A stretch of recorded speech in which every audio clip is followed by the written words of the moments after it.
Russia Ukraine യുദ്ധത്തിൽ ഫ്രാൻസിന്റെ പങ്കാളിത്തം. പ്രധാനമായും പറഞ്ഞാൽ ഫ്രാൻസ് പ്രസിഡന്റ് ഇമ്മാനുവൽ മാക്രോൺ ഇടയ്ക്കിടെ ഈ റഷ്യ ഉക്രൈൻ യുദ്ധത്തിൽ ഉക്രൈന് അനുകൂലമായ നിലപാടാണ് എടുക്കുന്നത്, അല്ലെങ്കിൽ ഉക്രൈന് അനുകൂലമായ ചില കാര്യങ്ങൾ സംസാരിക്കും.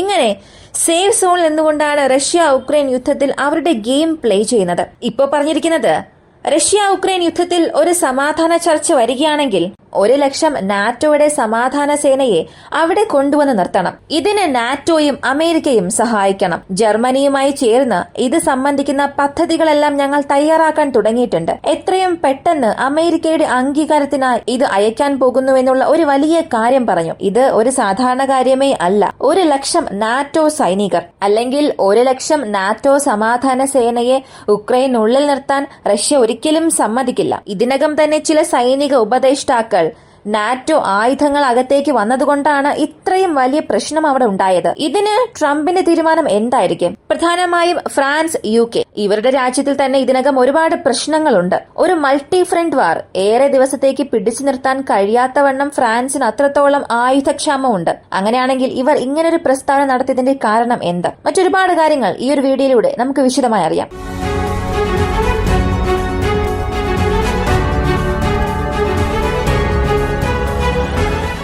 ആദ്യം ഇസ്രായേൽ ഗാസ സംബന്ധിക്കുന്ന പ്രശ്നത്തിലേക്ക് വരാം. BBC-യിൽ നിന്നും ഇപ്പോൾ ഒരു ആർട്ടിക്കിൾ പുറത്തു വന്നു. ഗാസ വാർ ഉണ്ടായതിനു ശേഷം Palestine, west bank, Gaza, Lebanon ഇവിടെയുള്ള മാധ്യമങ്ങൾ, ചില അറബ് മാധ്യമങ്ങൾ ഇവർ ആർക്കെല്ലാമാണോ അനുകൂലമായി സംസാരിച്ചത്, ഇപ്പോൾ ഗാസയ്ക്ക് അനുകൂലമായി സംസാരിച്ചാൽ അല്ലെങ്കിൽ അവിടെയുള്ള യുദ്ധം സംബന്ധിക്കുന്ന വാർത്തകൾ പുറത്തുവിട്ടാൽ, അങ്ങനെ ഇവർ പുറത്തുവിട്ട ഫേസ്ബുക്കിലെ വീഡിയോസിന്റെ വ്യൂവർഷിപ്പ് അല്ലെങ്കിൽ റീച്ച് 70% കുറഞ്ഞിട്ടുണ്ട്. ഇത് 1-2 അക്കൗണ്ട്സിലല്ല, മിനിമം 1,00,000 ഫോളോവേഴ്സ് ഉള്ള 1,100-ലധികം അക്കൗണ്ട്സ് അല്ലെങ്കിൽ 1,100-ലധികം മീഡിയാസിനോട് BBC നേരിട്ട് കമ്മ്യൂണിക്കേറ്റ് ചെയ്ത് സ്റ്റാറ്റസ് നോക്കുമ്പോഴാണ് ഇങ്ങനെ ഒരു വലിയ ഞെട്ടിപ്പിക്കുന്ന കാര്യം അറിയുന്നത്. ഇതിൽ ഞെട്ടാൻ സത്യത്തിൽ ഒന്നും തന്നെ ഇല്ല.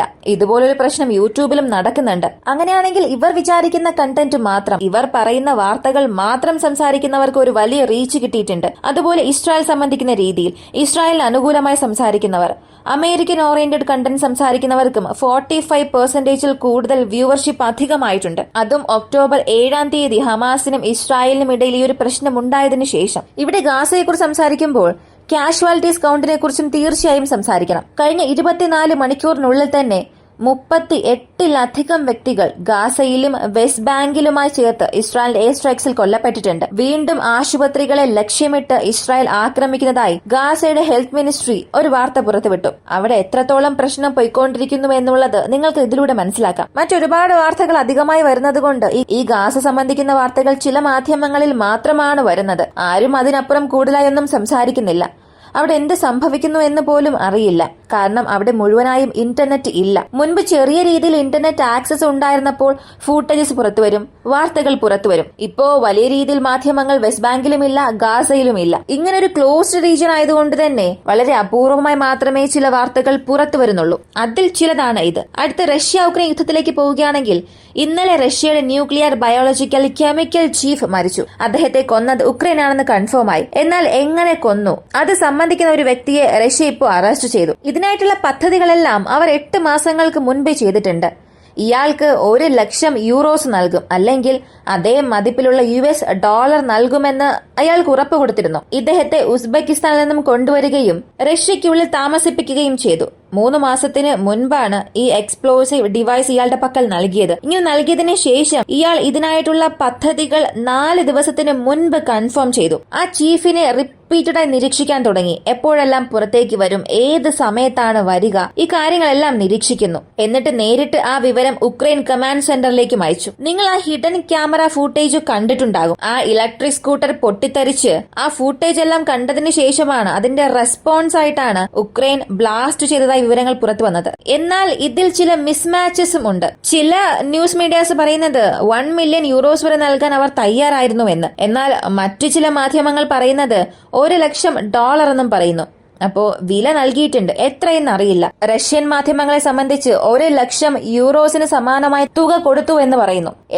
എങ്ങനെയായാലും ഇതൊരു വലിയ എസ്കലേഷനായി മാറിയിട്ടുണ്ട്. ഇത്രത്തോളം ടോപ്പ് ജനറൽ ഒരാൾ കൊല്ലപ്പെട്ടത് റഷ്യക്ക് ഒരു വലിയ കളങ്കം തന്നെയാണ്. ഇതിനവർ എങ്ങനെ പ്രതികരിക്കാൻ പോകുന്നു, ഇതിനെങ്ങനെ ഒരു മറുപടി നൽകാൻ പോകുന്നു എന്നറിയില്ല. ഫ്രാൻസിനെ കുറിച്ച് ഒരുപാട് കാര്യം സംസാരിച്ചേ മതിയാകൂ. ഫ്രാൻസിനെ സംബന്ധിച്ച് ഇന്ത്യക്ക് ഒരുപാട് അധികം സഹായം ചെയ്തിട്ടുണ്ട്, ഇപ്പോഴും ചെയ്യുന്നുണ്ട്. എന്നാൽ ജിയോപൊളിറ്റിക്സ് വൈസ് നോക്കിയാൽ ഫ്രാൻസിന്റെ പ്രവർത്തികളോ ഫ്രാൻസിന്റെ നിലപാടോ തീർച്ചയായും യാതൊരു ഭാഗത്തും അനുകൂലമായിരിക്കില്ല.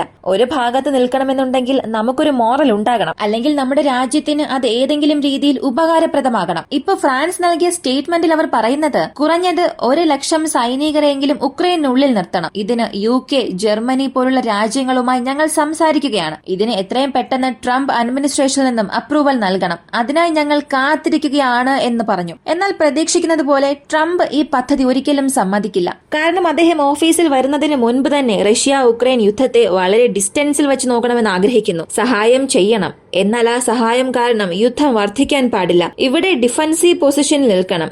ഉക്രൈൻ ഒഫൻസീവ് ഓപ്പറേഷൻ ലോഞ്ച് ചെയ്യാൻ അനുവദിക്കരുത് എന്ന സ്റ്റാൻഡിൽ അദ്ദേഹം വ്യക്തമാണ്. അപ്പോ വീണ്ടും ഒരു കാര്യം അദ്ദേഹം പറഞ്ഞു, നാറ്റോ സൈനികർ ഉക്രൈനുള്ളിൽ പോകാൻ പാടില്ല. അങ്ങനെ പോയാൽ അമേരിക്കൻ സൈന്യം പോകാൻ പാടില്ല. ഇതിനപ്പുറം നിങ്ങൾക്ക് എന്ത് വേണമെങ്കിലും ചെയ്യാം. ഇതിനകം തന്നെ നാറ്റോയ്ക്കും പ്രസിഡന്റ് ട്രംപിനും ഇടയിൽ പ്രശ്നമാണ്. നിങ്ങൾ എന്റെ ഓർഗനൈസേഷനിലുണ്ട്, നിങ്ങൾക്ക് ഞാൻ സെക്യൂരിറ്റി നൽകണമെന്നുണ്ടെങ്കിൽ നിങ്ങൾ അതിനായിട്ടുള്ള പണം നൽകണം. പണം നൽകാത്തവർക്ക് ഞാൻ ഒരിക്കലും സെക്യൂരിറ്റി നൽകില്ല. നാറ്റോയിൽ ആരെല്ലാമാണോ പണം നൽകാൻ തയ്യാറാ ആ രാജ്യങ്ങളെ നാറ്റോയിൽ നിന്നും പുറത്താക്കാൻ പോലും മടിക്കില്ല എന്ന് പറഞ്ഞ വ്യക്തിയാണ്. അങ്ങനെയുള്ള അമേരിക്കയാണ് 70% ഫണ്ടും അനുവദിക്കുന്നത്. മറ്റു രാജ്യങ്ങളെല്ലാം ഷെയർ ചെയ്താണ് ഒരു 30-40% ഉക്രൈൻ നൽകുന്നത്. അപ്പോ അമേരിക്ക ഇല്ലാതെ ഇവർക്ക് ഒറ്റയ്ക്ക് സൈനികരെ അകത്തേക്ക് അയക്കാൻ കഴിയുമോ എന്ന് ചോദിച്ചാൽ തീർച്ചയായും ഇല്ല. അങ്ങനെ അയക്കാനുള്ള സാധ്യതയേ ഇല്ല. അങ്ങനെയാണെങ്കിൽ ഫ്രാൻസിനെ കൊണ്ട് മാത്രം ഒറ്റയ്ക്ക് ഇത് ചെയ്യാൻ സാധിക്കുമോ എന്ന് ചോദിച്ചാൽ ഈ രണ്ട് ചിത്രവും നിങ്ങൾ നോക്കുക. 2023-24 കാലഘട്ടത്തിൽ ഔദ്യോഗികമായി ഫ്രാൻസ് യുദ്ധത്തിന് തയ്യാറാണോ? ഒരു മൾട്ടി ഫ്രണ്ട് വാർ ഉണ്ടായാൽ അവരെ കൊണ്ട് എത്രത്തോളം പിടിച്ചു നിൽക്കാൻ കഴിയുമെന്നുള്ളത് ഇതിൽ മെൻഷൻ ചെയ്തിട്ടുണ്ട്. അതിൽ 2019 2.2% ആയിരുന്ന ആയുധക്ഷാമം 2023 മോർ ദാൻ 21% ആയിട്ടുണ്ട്. ഇതിന് പ്രധാനപ്പെട്ട കാരണം എന്താണ് എന്നറിയണ്ടേ? റഷ്യ ഉക്രൈൻ യുദ്ധമാണ്. ഉക്രൈന് ഫ്രാൻസ് ചെയ്യുന്ന ആർട്ടിലറി ഷെൽസിന്റെ സഹായം. ഇത് ഔദ്യോഗികമായി തന്നെ അവരുടെ വെബ്സൈറ്റിൽ അവർ നൽകിയിട്ടുണ്ട്. ഇതിന് താഴെ മറ്റൊന്നുകൂടെ ഉണ്ട്. ആളുകളുടെ ക്ഷാമമാണ്. സൈന്യത്തിൽ നിന്നും റിട്ടയർഡ് ആകുന്നവരുടെ ലിസ്റ്റ്. ഒഫീഷ്യലായി റിട്ടയർ ആകുന്നതിന് മുൻപ് വോളണ്ടിയറായി റിട്ടയർ ആകുന്നവരുടെ എണ്ണം ഏകദേശം 15 മുതൽ 19% അധികമായിട്ടുണ്ട്. ഇത്രത്തോളം അവരുടെ രാജ്യത്തിനുള്ളിൽ തന്നെ പ്രശ്നമുണ്ട്. അവരുടെ സൈന്യത്തിൽ തന്നെ പ്രശ്നമുണ്ട്. സൈന്യത്തിന് ആവശ്യമായ ആയുധങ്ങളിൽ പ്രശ്നമുണ്ട്. 10 പ്രധാനപ്പെട്ട അമ്യുനേഷൻ ഗോഡൌൺസിൽ 3 ഇപ്പോഴും അടച്ചിട്ടിരിക്കുകയാണ്. 2022 മുതൽ 24 വരെയുള്ള ഈ ടൈം ഫ്രെയിമിനുള്ളിൽ മാത്രം. അപ്പോ ഇത്രയും പ്രശ്നങ്ങൾ ആ രാജ്യത്തിനുള്ളിൽ ഉള്ളപ്പോൾ ഞാൻ ഉക്രൈനിലേക്ക് സൈനികരെ അയക്കും, ഉക്രൈനെ ഡിഫെൻഡ് ചെയ്യാൻ കഴിയും എന്നൊക്കെ ഫ്രാൻസ് പറഞ്ഞാൽ അതെങ്ങനെയാണ് ന്യായമായി മാറുക? അവസാനമായി അറിയാൻ പോകുന്നത് വൈറ്റ് ഫോസ്ഫറസ് ആണ്. ഇത് 3 മാസത്തിന് മുൻപ് ഒരു ടോപ്പിക് ആയിരുന്നു. കാരണം ലബനനുള്ളിൽ ഇസ്രായേൽ ഇത് ഉപയോഗിച്ചു. അതുപോലെ തെർമൈറ്റ് പോലുള്ള ഡ്രോൺസ് ഉക്രൈൻ റഷ്യ യുദ്ധത്തിൽ ഇവർ മാറി മാറി ഉപയോഗിക്കുന്നുവെന്ന് വലിയ വിമർശനങ്ങൾ വന്ന വാർത്ത നമ്മൾ അറിഞ്ഞതാണ്. ഇപ്പോൾ ഇത് വീണ്ടും ഒരു വലിയ പ്രശ്നമായി മാറാൻ തുടങ്ങിയിട്ടുണ്ട്. നേരിട്ട് റഷ്യ ഇന്നലെ ഉക്രൈനിൽ ഒരു അക്യൂസേഷൻ നടത്തി. ഞങ്ങൾ കെമിക്കൽ വെപ്പൺസ് ഉപയോഗിക്കുന്നു എന്ന് നിങ്ങൾ പറയുന്നു, എന്നാൽ ബാൻ ചെയ്ത വൈറ്റ് ഫോസ്ഫറസ് നിങ്ങൾ സിവിലിയൻ പ്ലേസസിൽ എവിടെയെല്ലാമാണോ ജനവാസ കേന്ദ്രമുള്ളത് അവിടെയെല്ലാം നിങ്ങൾ ഉപയോഗിക്കുന്നു. ഇത് തീർച്ചയായും ശിക്ഷിക്കപ്പെടേണ്ട കാര്യമാണ്. UN സഭയിൽ ഞങ്ങൾ ഇതിനെക്കുറിച്ച് പറയുമെന്ന് റഷ്യയിൽ നിന്നും ഒരു സ്റ്റേറ്റ്മെന്റ് വന്നു. അതും റഷ്യയുടെ സ്പോക്സ് വിമൺ മരിയ സഖറുടെ പക്കൽ നിന്നുമാണ് ഈ സ്റ്റേറ്റ്മെന്റ് വന്നത്.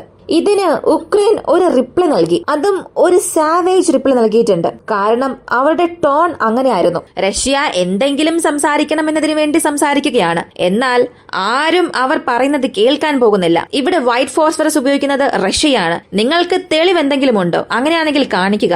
തെളിവില്ലാതെ നിങ്ങൾ ഇതെല്ലാം സംസാരിക്കുകയാണ്. ആ തെളിവുകൾ ഞങ്ങളുടെ പക്കലുണ്ട്, ഞങ്ങളത് നൽകാം. അത് കണ്ടതിന് ശേഷമെങ്കിലും നിങ്ങൾ സംസാരിക്കുക.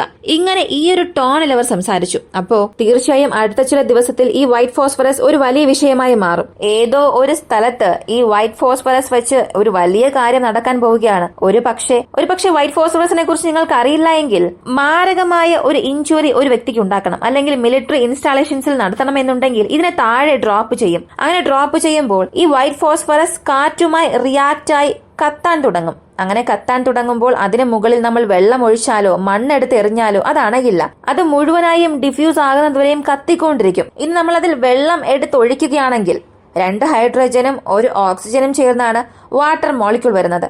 അതിലുള്ള ഓക്സിജനെ മാത്രം പ്രയോജനപ്പെടുത്തിക്കൊണ്ട് അതിനെ മാത്രം യൂസ് ചെയ്ത് അത് വീണ്ടും ആഴത്തിൽ കത്താൻ തുടങ്ങും. അപ്പോൾ അത്രത്തോളം എളുപ്പത്തിൽ ഇതിനെ കൺട്രോൾ ചെയ്യാനും സാധിക്കില്ല. ഒരു 10 mm തിക്നെസ് ഉള്ള ഒരു സ്റ്റീൽ പ്ലേറ്റിൽ ഈ വൈറ്റ് ഫോസ്ഫറസ് ഇടുകയാണെങ്കിൽ അതിനെ മുഴുവനായും ഉരുക്കും. അതിനെ മുഴുവനായും ഉരുക്കിക്കളയുന്ന അത്ര കപ്പാസിറ്റി ഇതിനുണ്ട്. അപ്പോ എത്രത്തോളം മോശമാണ് ഇതെന്ന് മനസ്സിലാക്കുക. അടുത്തതായി റഷ്യ ക്യാൻസറിന്റെ വാക്സിൻ കണ്ടുപിടിച്ചു. അത് ഫ്രീയായി എല്ലാവർക്കും നൽകാൻ പോകുന്നുവെന്ന വാർത്ത പുറത്തു വന്നിരുന്നു. എന്നാൽ ഇത് എത്രത്തോളം സത്യമാണ്? ഇവർ എങ്ങനെ ഇത് കണ്ടുപിടിച്ചു? ഇത് കണ്ടുപിടിക്കുന്നതിനിടയിൽ ഇവർക്കുണ്ടായ നാശനഷ്ടങ്ങൾ എന്തെല്ലാമാണ്? ഇതിനെക്കുറിച്ച് വ്യക്തമായ ഒരു വീഡിയോ ആവശ്യമാണെങ്കിൽ നിങ്ങൾക്കത് പറയാം. ഇത് വളരെ പ്രധാനപ്പെട്ട ടോപ്പിക്കാണ്. നിങ്ങൾക്ക് ആവശ്യമാണെങ്കിൽ ഇതിനെക്കുറിച്ച് വിശദമായി തന്നെ നമുക്ക് സംസാരിക്കാം. ഈ ഒരു വീഡിയോ കുറിച്ചുള്ള നിങ്ങളുടെ അഭിപ്രായം കമന്റിൽ പറയുക. വീഡിയോ ഇഷ്ടമായാൽ ലൈക്ക് ചെയ്യുക, ഷെയർ ചെയ്യുക. നമ്മുടെ ചാനൽ ആദ്യമായി കാണുന്നവരാണെങ്കിൽ മറക്കാതെ സബ്സ്ക്രൈബ് ചെയ്ത് സപ്പോർട്ട് ചെയ്യുക. മറ്റൊരു വീഡിയോയുമായി വീണ്ടും കാണാം.